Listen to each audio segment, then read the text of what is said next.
ഈ കഥ ഞാൻ ഇതുവരെ ആരോടും തുറന്നു പറഞ്ഞിട്ടില്ല.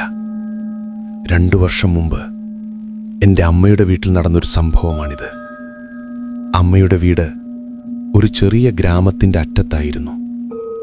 ചുറ്റും വയലുകളും അകലെ ഒരു പഴയ കുളവും.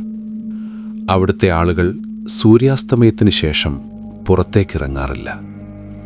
അന്ന് ആരും വീട്ടിലില്ലായിരുന്നു.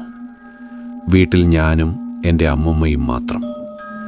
രാത്രി ഏകദേശം 9:30 അമ്മുമ്മ പറഞ്ഞു, കിണറ്റിനടുത്ത് വെച്ചിരിക്കുന്ന പാത്രം എടുത്തിട്ട് വരാൻ. എനിക്ക് കട്ടിലിൽ നിന്ന് എഴുന്നേൽക്കാൻ അല്പം മടിയുണ്ടായിരുന്നു. പക്ഷെ ഒന്നും പറയാതെ ഞാൻ ടോർച്ചെടുത്ത് പുറത്തിറങ്ങി. കിണർ വീട്ടിൽ നിന്ന് കുറച്ച് ദൂരെയായിരുന്നു. ചുറ്റും മരങ്ങളും പുല്ലുകളും. ടോർച്ചിൻ്റെ വെളിച്ചത്തിൽ ഞാൻ നടന്നു. അപ്പോഴാണ് കിണറിൻ്റെ അരികിൽ ഒരാൾ ഇരിക്കുന്നത് പോലെ തോന്നിയത്. ഞാൻ നിശ്ചലനായി. ടോർച്ച് നേരെ ആ ദിശയിലേക്ക് തിരിച്ചു. അവിടെ ഒരു ചെറിയ കുട്ടി കാൽമുട്ടുകൾ നെഞ്ചോട് ചേർത്ത് തല താഴ്ത്തി നിശബ്ദമായിരിക്കുന്നു. ഞാൻ കരുതി ഗ്രാമത്തിലെ കുട്ടിയാവുമെന്ന്. ഞാൻ വിളിച്ചു, ആരാവിടെ? കുട്ടി തലയുയർത്തി. അവളുടെ മുഖത്ത് കണ്ണുകളില്ലായിരുന്നു. കണ്ണുകളുടെ സ്ഥാനത്ത് ഇരുണ്ട കുഴികൾ. എൻ്റെ ശരീരം പൂർണ്ണമായി തണുത്തുപോയി. ഞാൻ പിന്നോട്ട് നീങ്ങാൻ ശ്രമിച്ചു, പക്ഷെ കാലുകൾ അനങ്ങുന്നില്ല. അപ്പോഴാണ് അവൾ പതുക്കെ പറഞ്ഞത്, എനിക്ക് വഴിതെറ്റി, വീട്ടിലേക്ക് കൂട്ടിക്കൊണ്ടുപോകുമോ? ആ ശബ്ദം കുട്ടിയുടേതല്ലായിരുന്നു. വളരെ പഴയ മരവിച്ച ശബ്ദം. എൻ്റെ മനസ്സെന്നോട് മന്ത്രിച്ചു കൊണ്ടിരുന്നു, ഇവിടെ നിന്ന് പോ, ഇപ്പോൾ തന്നെ. ഞാൻ തിരിഞ്ഞോടി. പിന്നിൽ നിന്ന് ഒരു ചെറിയ കാലടുപ്പുകളുടെ ശബ്ദം കേൾക്കുന്നുണ്ടായിരുന്നു. ഓടുന്തോറും ആ ശബ്ദം അടുത്തു വരുന്നു.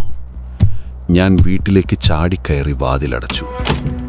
വാതിലിന് പുറത്ത് നഖം കൊണ്ട് ചുരണ്ടുന്നുണ്ടായിരുന്നു. പിന്നെ ഒരു ചിരി. കുട്ടിയുടെ ചിരിയല്ല, വളരെ ആഴമുള്ള ഭീകരമായ ചിരി. അമ്മുമ്മ പേടിച്ചു ചോദിച്ചു, എന്താ സംഭവിച്ചത്? എനിക്കൊന്നും പറയാനായില്ല. അന്ന് രാത്രി എനിക്ക് ഒരു തരത്തിലും ഉറക്കം വന്നതേയില്ല. കണ്ണടച്ചാൽ പോലും കിണറിൻ്റെ അരികിലെ ആ മുഖം എൻ്റെ മുന്നിൽ തെളിഞ്ഞു. പുലർച്ചെ ഏകദേശം 3 മണിയോടെ വീട്ടിൻ്റെ മുന്നിൽ ആരോ നടക്കുന്ന ശബ്ദം കേട്ടു. പതുക്കെ, വളരെ പതുക്കെ. പിന്നെ വാതിലിന് പുറത്ത് ചെറിയ വിരലുകൾ കൊണ്ട് തട്ടുന്നു. എൻ്റെ ശ്വാസം നിന്നുപോയി. അമ്മുമ്മ ഉറക്കത്തിൽ നിന്ന് എഴുന്നേറ്റ് പറഞ്ഞു, ആരോ പുറത്തുണ്ട്. അമ്മുമ്മ വാതിലിലേക്ക് നടന്നു. ഞാൻ അമ്മുമ്മയെ പിടിച്ചു നിർത്താൻ ശ്രമിച്ചു.